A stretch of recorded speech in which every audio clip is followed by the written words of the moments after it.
So I'm going to teach you how to curl your hair at home with straighteners. A lot of our guests in the salon find it very difficult to do at home. It's one of the main things we get told, so we thought while we're all on lockdown we've got time to practice. So you are going to need a clip. If you don't have a clip, you can use a hairband, but it is much easier with a clip. Crocodile clip as well if you've got one of them, or one of these, whatever's best. And your straighteners. Mine are slightly wider. A wider plate is going to give you a looser curl. A smaller straightener will give you a tighter curl. So first of all, you're going to section from ear to ear, so you end up with a small section at the back. If your hair's longer, it is actually easier. It's normally a little bit harder when you've got hair my length, just to get around the back. And what you're going to do is you're going to work on each side. So you're going to split your hair in two, and you're going to bring your curls round to the front, so you always have a fresh bit of hair to move to next. So you don't have to be too neat.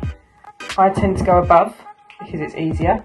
You flip the straightener over and you slowly pull down. If you're really confident at it, you can then, on your next one, do your curl the other way. So you curl it backwards rather than forwards. But when you're starting, that might be a little bit difficult. So I would start just doing it all the same way.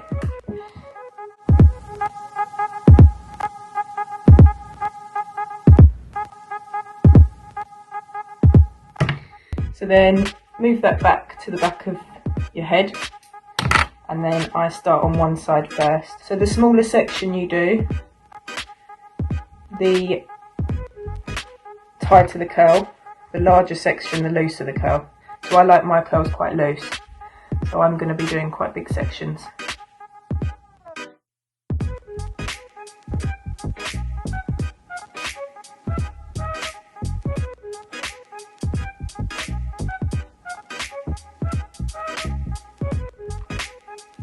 When you come to the other side, you might find it easier to curl under like this. One side will be easier to go over, and one side will be easier to go underneath. I'm left-handed, so normally this side I go over, this side I go under.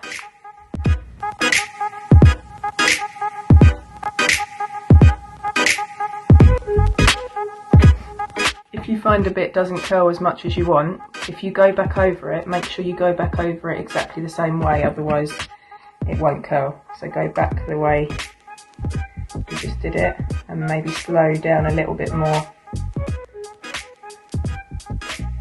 It'll curl it better.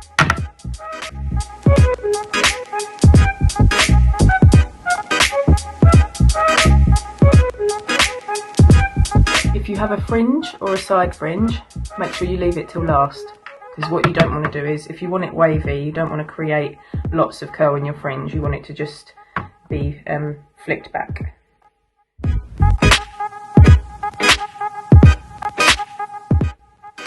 So when you come to the fringe, make sure you take the other hair out the way. Split it in half. And just use your straighteners to slightly bend it back. So don't add a curl, just add a bend. Okay, so I like mine quite messed up. If you like it to be quite defined, then don't do too much more with it. But if you like it to be a bit more tousled, then run your fingers through it. Make sure your hair's cooled down before you do this, especially if your hair's likely to drop, because if you do it when it's warm, it will affect the curl. I prefer my curls without hairspray, but if you do want to put hairspray on it at the end, this is the time to do it. And there you have it. Nice and curled, nice and simple. Please like our video and give us some feedback underneath of what you want to learn next. See you.